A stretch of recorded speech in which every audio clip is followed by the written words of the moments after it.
یہ ہے ڈیرین gap, Colombia اور پاناما کے بارڈر کے قریب دنیا کا سب سے زیادہ خطرناک ایریا۔ اس 100 میل کے ایریا کو کراس کرنے کا مطلب ہے موت کی گھاٹی سے گزرنا۔ اسی ایریا کی وجہ سے آج بھی ساؤتھ امریکہ اور نارتھ امریکہ کسی بھی روڈ یا ریل نیٹ ورک کی وجہ سے آپس میں کنیکٹڈ نہیں ہے۔ پوری ہیومن ہسٹری میں صرف 7 دفعہ اس پورے علاقے کو کسی بھی کار یا جیپ کے ساتھ کراس کرنے کی کوشش کی گئی ہے۔ اتنا خطرناک ہونے کے باوجود کچھ لوگوں کے لیے اس راستے کو کراس کرنا بہت ہی زیادہ ضروری ہے۔ ہر سال لاکھوں لوگ ساؤتھ امریکن ممالک میں اسپیشلی کولمبیا، ایکواڈور اور وینیزویلا سے اس ایریا کو کراس کر کے ایک اچھی لائف کا ڈریم لیے سینٹرا اور نارتھ امریکہ جانے کی کوشش کرتے ہیں۔ 2022 میں 2.5 لاکھ لوگوں نے ڈیرین گیپ کے تھرو میکسیکو اور پھر USA جانے کی کوشش کی، لیکن ان 2.5 لاکھ میں سے کچھ 100 لوگ اس گیپ کو کراس کرتے ہوئے مارے گئے۔ آخر اس 100 میل کے ایریا میں ایسا کیا ہے کہ اسے دنیا کا سب سے خطرناک ایریا مانا جاتا ہے، اور اتنا پیسہ اور ٹیکنالوجی ہونے کے باوجود آج تک اس ایریا میں روڈ یا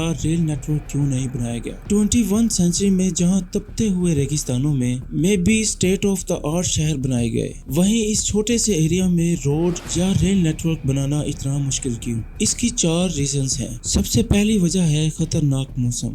ڈیرین گیپ لائن آف ایکویٹر سے کچھ 100 کلومیٹر اوپر ہے، جس کی وجہ سے یہاں کا موسم کافی گرم رہتا ہے، اور پھر نارتھ اور ساؤتھ میں اٹلانٹک اور پیسیفک اوشنز بھی موجود ہے، جس کی وجہ سے یہاں پر ہیومیڈیٹی کافی زیادہ ہائی ہوتی ہے۔ اس سارے ایریا میں بہت زیادہ گھنے جنگل ہیں، اور پورے سال میں یعنی کہ 365 دن میں سے 330 دن پر یہاں صرف اور صرف بارش ہوتی ہے، جس کی وجہ سے نہ صرف یہاں پر فلیش فلڈز بہت زیادہ آتے ہیں بلکہ پہاڑوں پر بھی اکثر لینڈ سلائڈنگ ہوتی ہے۔ اتنی بارش اور فلڈ کی وجہ سے یہاں پر کنسٹرکشن کرنا بہت ہی مشکل ہے، کیونکہ کنکریٹ ہو یا سیمنٹ، اس سب کو سوکھنے کے لیے گرم اور خشک موسم کی ضرورت ہوتی ہے، اور اگر اس سب کا توڑ بھی بنا لیا جائے تو پھر یہاں پر دوسری سب سے خطرناک چیز ہے خطرناک کیڑے مکوڑے اور جانور۔ ہماری پوری دنیا میں اتنے زیادہ کیڑے مکوڑے، خطرناک جانور اور مچھر کہیں بھی نہیں جتنے اس ڈیرین گیپ میں پائے جاتے ہیں، اور پھر کیونکہ اس سارے ایریا میں کوئی بھی ہاسپٹل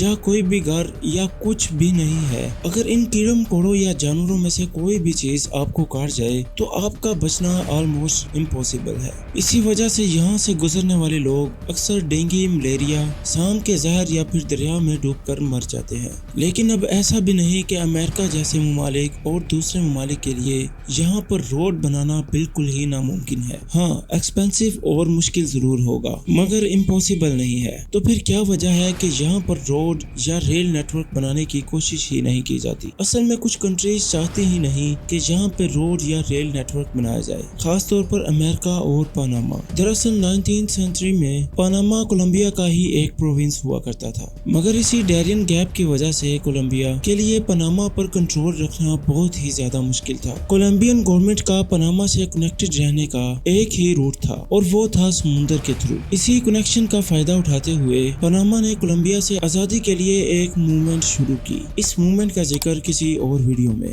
تب تک کے لیے سبسکرائب